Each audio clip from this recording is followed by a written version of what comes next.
Hi guys, welcome back to another episode of Ngobrol Yuk, Alumni Edition. It's Dixie here and I am going to be hosting with Tiffany and Theo as usual. Hi. Everyone. So how's everyone been doing? Hope you all had a good Thanksgiving break and also did well on your finals. It's also almost Christmas, right, Theo? Yeah, it's almost Christmas too, and I'm really excited about that. Me too. Anyways, this time we have invited a very special alum who is also active in the US-Indonesian Alumni community. So we especially for graduating students, this episode might be especially more interesting for you. Please welcome Pak Jimmy Gani. Hi, Hey, hey, how are you, Louise, Fio, and Tiffany? It's great to be here. great to have you too, Pak. Thank So you. how has things been going for you? Well, it's been a change. I mean, the last 2 years hasn't been that easy. It's been challenging, but we're surviving, and I think at the moment we're transitioning to the next normal. So while for some time we've been mostly staying at home, following what the government asks us to do. Now it's more lenient. We're more mobile. I get out of the house more often than before. During the pandemic. Well, thank you so much for coming. To start off, we want to know more about your educational background. So you've gone to UNPAD, SFSU, Harvard, and then UE. Not a lot of people have studied in four different universities. So we're curious about what is the story behind your decision to study twice in the US and just, I guess, your history and your story of your educational background in general. Well, thank you so much for the question, Theo. I think this is,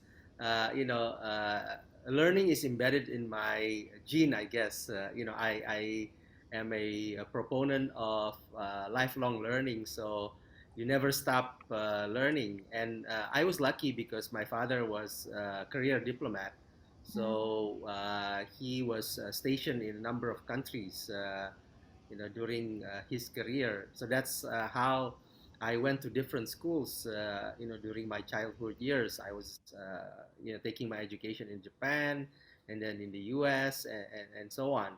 So when it came to college time, I was in Jakarta to finish my high school years, and then I decided to go to apply for an Indonesian university, and in Indonesia, of course, state schools are regarded as more quality school during my time. That was in 1991. So that's how I came about going to University of Pajajaran. But actually, before I applied to Pajajaran, I was already accepted at and receive a scholarship from Professor Habibi to go to the US. So I applied during the same time I applied to University of Pajajaran. I applied to Maryland University to take aerospace at that time. And because the company that I have to work for is in Bandung, which was called IPTN at that time, Industri Pesawat Terbang Nusantara, which became PTDI now, perusahaan PT Dirgantara Indonesia. So I decided, that's where I want to situate myself before going to the US. But it turned out that, I enjoyed Bandung too much. So I decided to stay in Bandung. Then my father, after about 3 years of school in Bandung, I was enjoying myself and doing a lot of business at that time while going to school. Then my father moved to San Francisco because he was stationed in San Francisco. So he said, why don't you come and join us again? He wants us together as a family again, physically, of course. So I said yes. So after 3 years in Bandung, that's when I went to San Francisco. So I finished my bachelor's within less than 2 years and continued with my MBA.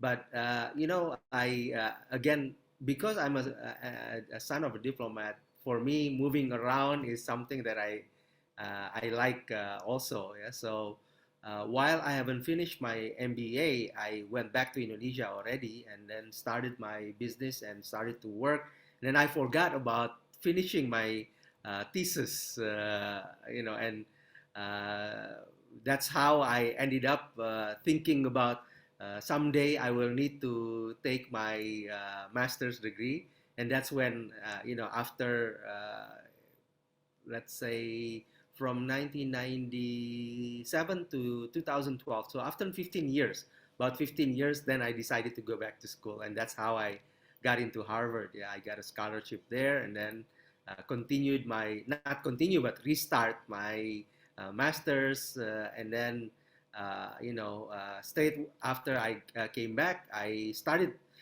my PhD at University of Indonesia.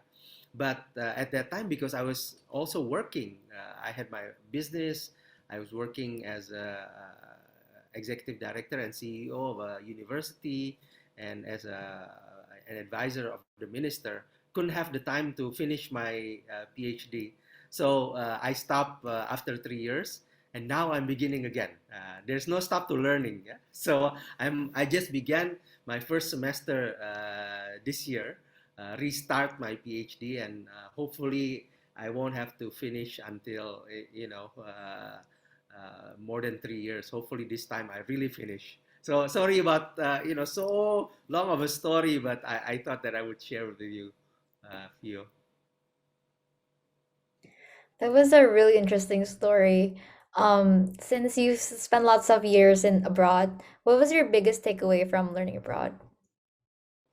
Well, the culture, the way things are done, how people perceive things, the values, it's really different. I mean, Indonesians and Americans and Europeans and Japanese, for example, of course, they have different perspective in how they view things. Learning about communities, about school, about work ethics, about family, and so on. So I feel I'm blessed in one sense because I got that exposure of learning the different way of thinking of various people of different countries. Of course, we cannot generalize, meaning that we cannot say all Indonesians are the same, all Japanese are the same, or Americans are the same. But some values in a particular place is universal, and that is very interesting to learn. And then that, of course, molded me into what I am today. Embracing the value of cooperation, the value of you know. Togetherness, although we have different views and different perspective, tolerance, and being able to respect other people's view when we think differently, and which is normal, the way that people thinks different because their upbringing, their education is different, and so on. So it's quite interesting, Luis. Uh, Having gone through that experience. Yeah, definitely. That's a really interesting point about how people, since they come from different places, have different perspective on how they view things, and then also respect for other people's views. So I was wondering, based on what you've seen in other alumni, and then what you've experienced in your career, what are specifically some benefits that US graduates have over others in Indonesia, and how can students right now or even recent alums take advantage of it? Well, one thing that I get while living in the U.S. is the sense of competitiveness. You almost have to compete all the time, everywhere you go, in school, in jobs, in communities, and so on. But the thing with these competitions are that they are actually healthy competitions, meaning that you have to rely on your individual talents in order for you to succeed and win those competitions. And in that sense, people are quite keen to alleviate themselves and to ensure that they increase their capacity and so on. So you seldom see Americans not wanting to learn. You see Americans are very eager to learn somehow. Yeah, doesn't mean that they go back to school. All of them go back to school, but this concept of lifelong learning is, I guess, embedded, yeah, in Americans. And this and what I see also is that from this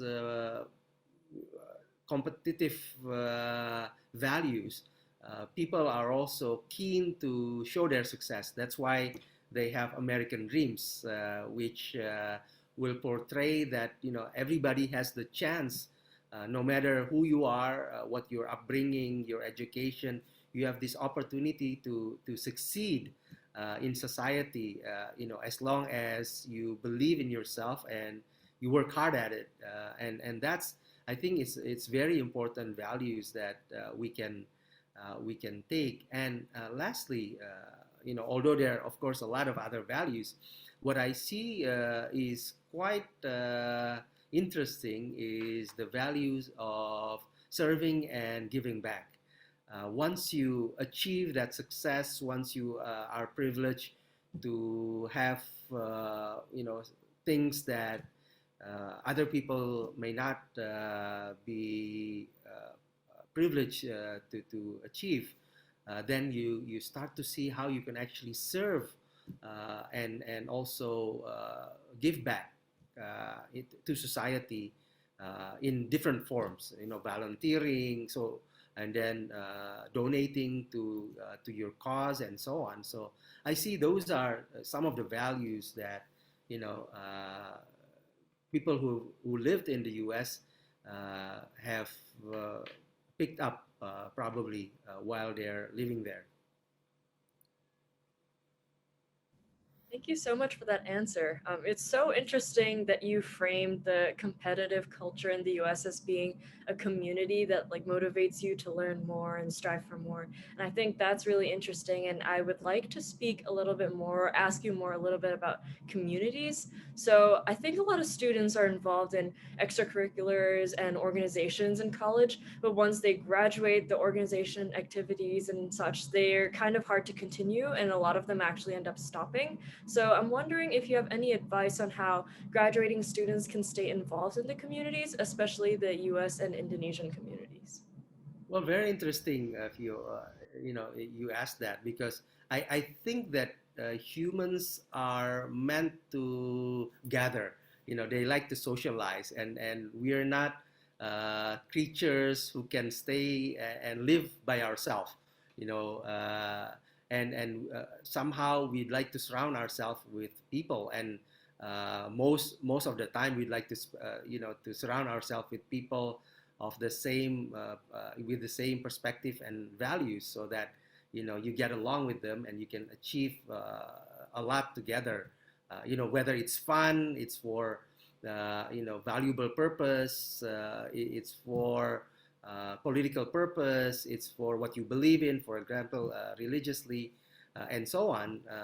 People just like to gather with people who has the same mindset and the same values.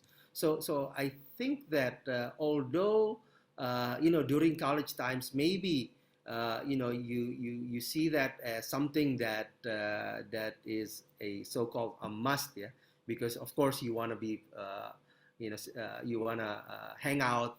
You also want to learn from your experience, not only from the classes, but also from how you interact with each other within the groups.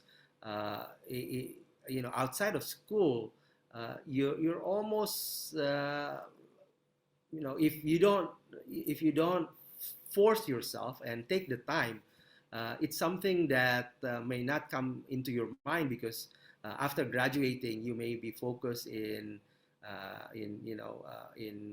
creating your and developing your career, and some people go also focus on their families and so on.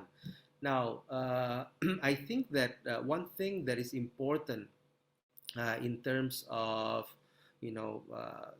this so-called achievement of success is who not only what you know but also who you know. And in order to expand your network of people, then you have to do some type of network activities, and you can do that by not only networking within the company that you work for or within the industry that you may work for, but also in other organizations that have the same values, because that way you can actually prolong your stay in that organization, because the values that you have are the same with the other people that are in that organization. So I think it is important not only to network, but also to expand your horizon, because you can actually get a lot from the people that you deal with, and it's interesting how you can gain a lot of insights from people who may not be in the same field as you are, who may not be in the same neighborhood as you are, who may not be as in the same type of upbringing as you are. So it will enrich us as not only as a professional, as a family, but also as a human being. I think that's important, and it will enrich your life for sure. Thank you so much for that answer. I was wondering if you could share more about the activities specifically that Alumnus has been doing, and maybe some future upcoming events. Sure. I before Alumnas, of course, when I was in the States, I was very active in PERMIAS. So it's quite what do you call it? So the path, of course, after PERMIAS is Alumnas, because once you're a student, then after you finish, then you become an alumni, right? And again, the U.S. is very big, and the U.S. has a lot of universities, from universities that are focused in very academic things, in politics, in business, in social anthropology, psychology, and so on, to more of the arts and culture type, music, arts, and so on. So that makes U.S. alumni or alumni of U.S. higher education institution quite there are vast variety of different type of alumni, which of course means that you have quite a number of interests in the various alumni. That means that Alumnas, as the umbrella organization that takes on alumni of different universities, different states, and different background, educational background in terms of their concentration. Of course, we need to be aware of that and ensure that whatever activities that we have can include, at least majority of those interests. So we have various activities.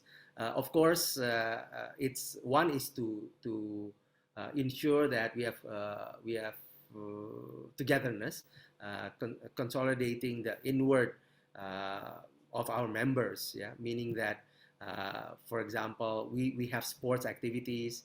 We go on morning walks. We're also some of our alumni like to bike, so they have biking activities, and we're preparing also the first Alumnus Cup.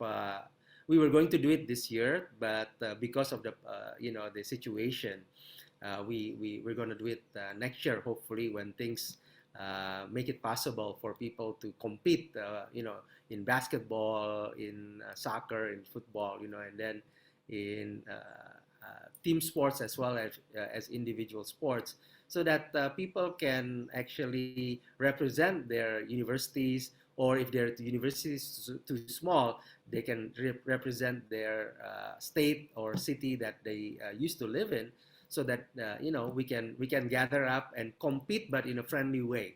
Yeah, especially for those people who are in my age, we might not be able to compete that much with people of your age, yeah, in competitive sports like basketball, for example. That's the inward looking, and of course we have also gatherings offline as online and online, to just network, to get to know each other, to learn from each other. Sometimes leading to business venture together, and so on. Maybe also for some people who are single, they can meet their soulmates, in those activities as well. That's the inward looking. But again, we don't only want to be strong within our own community of alumnus, US alumni, but also we want to get that spirit of serving and giving back as an embedded values within alumnus. So we have various activities in that sense. Of course, social charity work. I've only taken over alumnus as president in the last 8 months, but we've gone into a number of panti asuhan, for example, and panti wirada, where we donate packages of food and other necessities to the elderly, also to the orphans, to the disprivileged ones. We've gone to I think 8 different pantis, yeah, during the festive season of Ramadan at that time. And we've also gone our way to also ensure that we also have something to give during this pandemic. So working together with Hope Indonesia, a non-profit organization, we donated and distributed 1 million masks to different areas in Indonesia which are in need. For many of us, maybe buying those masks, it's not that expensive, but for people who live in the rural areas, they don't have access. And sometimes masks are the difference between catching the virus and not catching the virus, because it's quite very important. And we did that. So through our network, we have people who have access to free, transporting free the masks from Jakarta to different places, remote places in Indonesia. We have also, people who have the means of transportation that can get the masks from the airport to the, necessary remote areas through land transportation. So those type of things. Also, it's not complete if we don't actually, get together to discuss pressing issues within society. Like clean energy, what's out there in terms of technology, in terms of what's going on in fintech, edutech, in the economy, in the health sector, and so on. So we had just recently, about 3 weeks ago, the first Alumnus Summit, where we feature 52 speakers, ministers. We had 4 ministers, Pak Luhut, Pak Sandi Uno, Pak Lutfi, as well as Pak Yasona Lawli, to share their insights in their respective ministries on their policies, as well as programs that we can tap into, and how we can actually add value to those policies. We also had CEOs, entrepreneurs, change makers who we thought would be useful to have.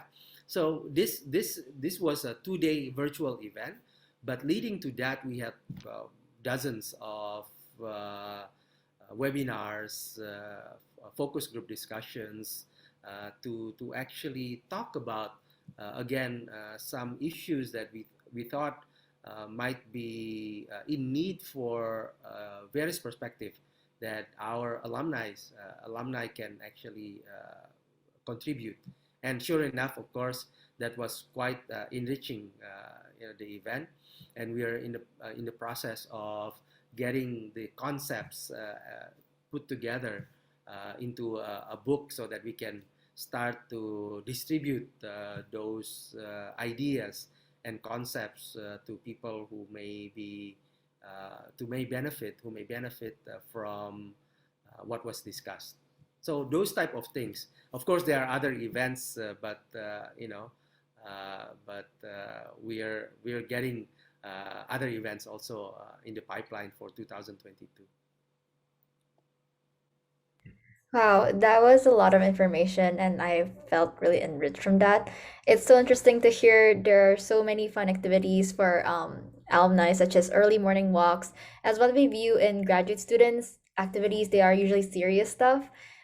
So, from what you just said just now, there are actually a lot of opportunities for graduates to stay involved through alumnas.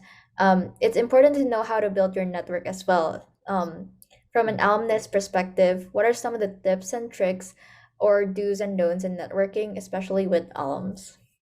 Well, thank you so much for that question, Luis.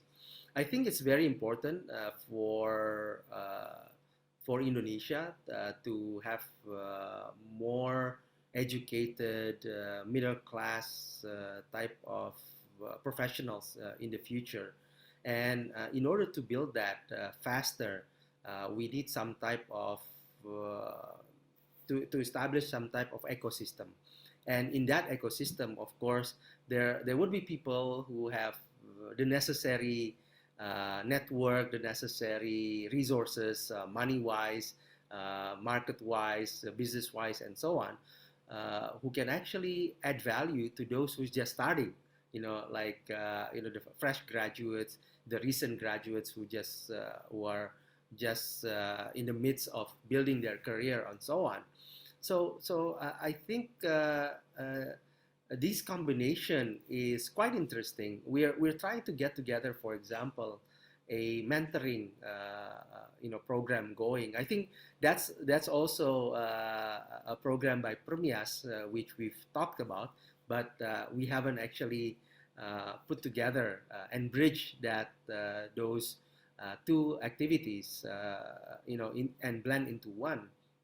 I think that's very important because the senior and more experienced people, they have, of course, this desire also to give back and to share, to enlighten the young generation, so that some of the things that they may gone through, the hard stuff, can be not avoided. Actually, can be avoided by the young generation, so they make the same mistake. They don't go through as long as what we went through in terms of building career and so on. So networking is very important between the young generation and the older generation, the more experienced generation. So mentoring is very important in that sense. For the young generation, getting the wisdom, getting the experience, and sometimes getting the network to be opened up. Those are some of the benefits that they can get. But for the older generation, that sense of satisfaction, being able to contribute to the development of the younger generation is, I think, it's tremendous because after achieving somewhat of a success, somewhat of a achievement, of course, there's like the Maslow theory, there's self-actualization that people want to exercise, and by giving what can be given from what we have, then I think that is a satisfaction in itself. So it's important not only to the younger generation, but also to the older generation, but also to the people who are in the middle. Because sometimes you build your career so fast, and then you reach to a certain level, and then after that certain level, you find yourself stuck, or you find yourself in need of bigger network, and more expanding your ecosystem, and that's I think where networking is very important. And you don't get to join in organizations that have the same values as yourself, and I think being US graduates, we've picked up some values that might be similar to each other, which is very important in embedding that characteristic that we want to build within Alumnus. So I hope that answer your question, Luis. Yeah, thank you so much for that. The part about mentoring program with PERMIAS sounds really interesting. I think definitely would be really helpful for students, especially since we share similar background, and then maybe also have similar struggles as well. And then also the part about giving to others leads to satisfaction. So lastly, was wondering if you have any last advice or or listeners of this podcast. Well, thank you so much, Tiffany. Really enjoyed. I didn't realize that we're at the almost the end of our session. Yeah. Well, uh, as a student, like what you're going through at the moment, of course you have a lot of dreams, and you would want to be able to achieve the dreams, and achieve success as early as possible. Yeah, I think that's one thing that I learned in being students at a young age, like you guys, and I think it's always good to rely on yourself, yeah, to have that individual talent, to have that individual knowledge that you can use in order to step by step building that bricks towards your success.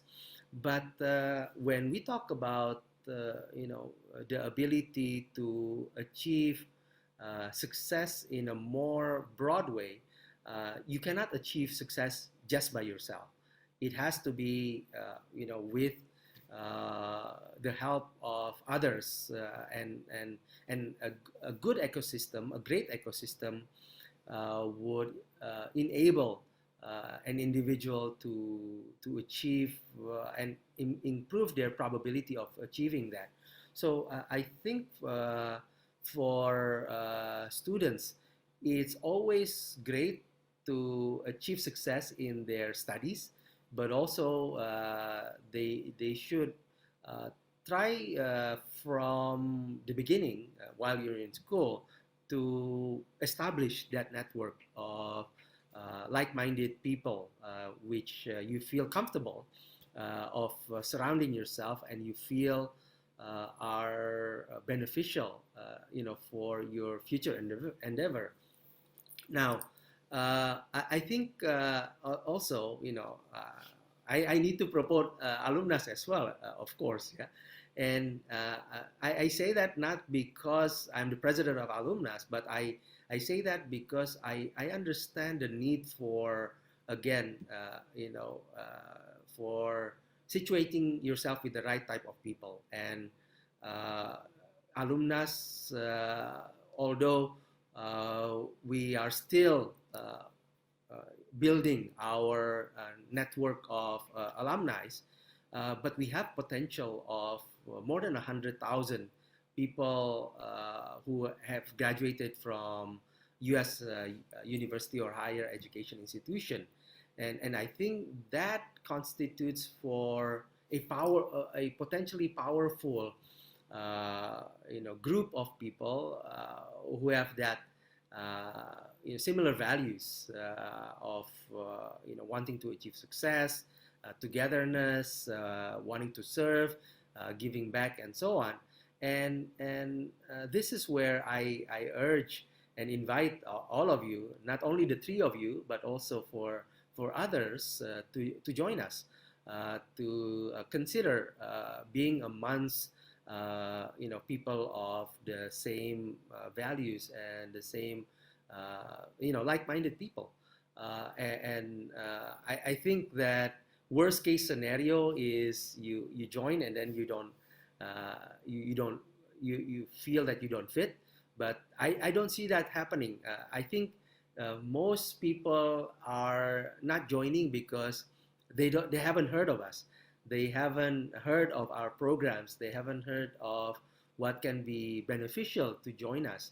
But I think that once we get that across, and I intend to do that in the next 4 years plus that I have left within my presidency as in Alumnas, I think that more people will be interested, and we need more of the younger generation. To be frank, most of our members nowadays are people who are not that far from my age.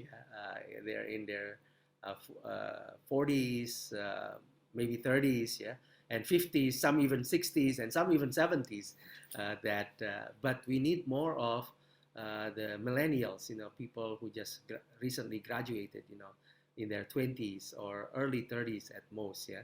So we welcome all of you when you graduate, and you don't have to come back actually, because we're thinking of having some chapters in the US as well, and that would be exciting. And we're trying to do that starting 2022, where we have chapters, everywhere throughout the world, hopefully. And just enjoy your studies and enjoy your friends, and because when you're happy, then it's more likely that you achieve your success in the future. Thanks, Thank you Tiffany, so for the question. much. Oh, sorry. No, no, yeah. Thank you so much for your advice and for all their, concluding words. I thought they were very not only interesting, but should be very useful to everyone who's listening.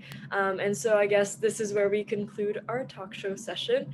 We hope that this episode would be very useful, especially for students who are graduating and want to stay involved and are looking for ways you can still contribute and be involved in the US and Indonesian communities. So once again, thank you so much, Pa Jimmy, for attending this podcast. I'm sure so many people that's watching this will find this helpful. Thank you. It's my pleasure. Thank you. Thank you so much, Tiffany, Fio, and Luis. Yes, thank you so much, Pat Jimmy. Without further ado, thank you all for watching Ngobrol Yuk Alumni Edition, and we will see you in the next episode.